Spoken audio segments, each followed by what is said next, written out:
हैं जिसमें आज के ट्रेड में मजबूती देखने को मिल सकती है। मैं बात कर रहा हूँ नवरत्न शेयर की।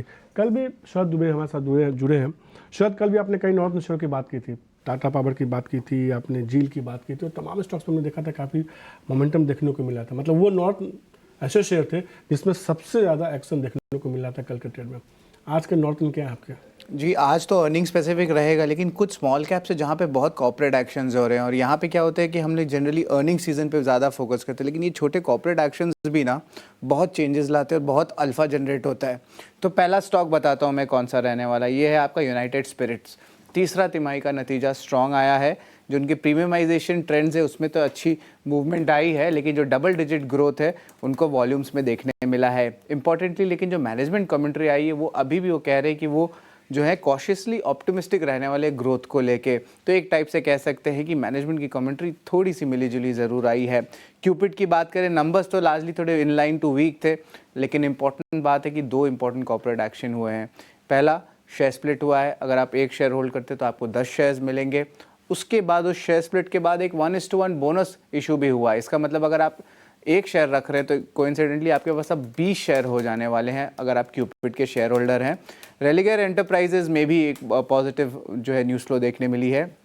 सीसीआई ने अप्रूव कर दी है बर्मन फैमिली की 5.3% स्टेक की एक्विजिशन की ऑफ़र। अब जो है दूसरा ऑफ़र खुलने वाला ओपन ऑफ़र का, जहाँ पे वो और से 26% स्टेक जो एक्वायर कर सकते हैं रेलिगेयर एंटरप्राइजेज में। ऑलरेडी देखा जाए तो इनका 21% स्टेक होल्डिंग है, तो अब वो बढ़ा के 53% यानी कि मेजॉरिटी जो है रेलिगेयर एंटरप्राइजेज में ले सकते हैं अपनी हिस्सेदारी में।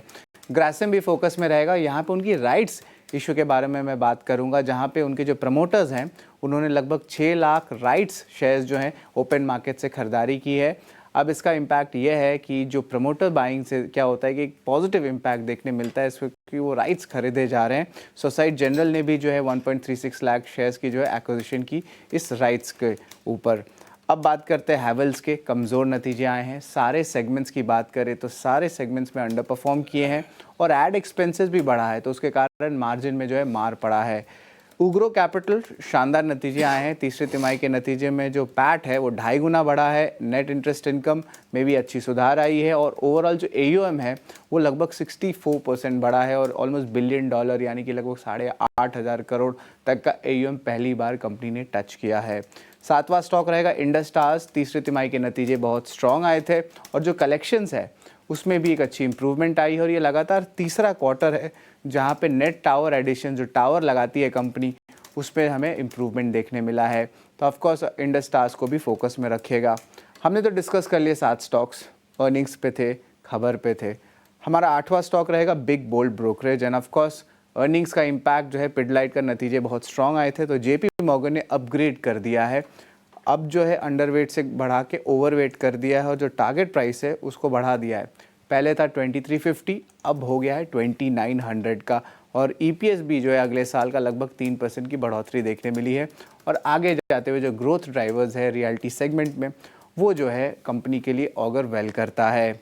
आखिरी स्टॉक खबर जो फोकस में रहने वाला वो हमारा स्टॉक है CESC। अब ऑलरेडी हमें पता है कि उन्होंने ग्रीन हाइड्रोजन प्रोजेक्ट की जो है अनाउंसमेंट कर दी है, लेकिन ये खबर ये है कि उड़ीसा गवर्नमेंट में जहाँ पे वो बनाने वाले अपनी प्लांट है वहाँ पे उनको एक सब्सिडी मिल सकता है और ये सब्सिडी जो है लगभग 30% का कैपिटल सब्सिडी हो सकता है। और जो टोटल पहला खर्चा वो कर रहे हैं वो लगभग 600 करोड़ का कर रहे हैं इस प्लांट में।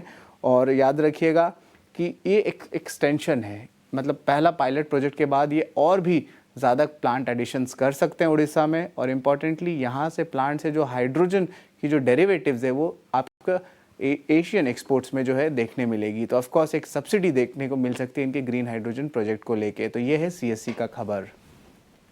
शुक्रिया तमाम ये खबरें बताने के लिए, 9 के नौरत्न बताने के लिए। तमाम ऐसे शेयर्स हैं जिस पे आप नज़र बना कर रख सकते हैं आज के ट्रेड में।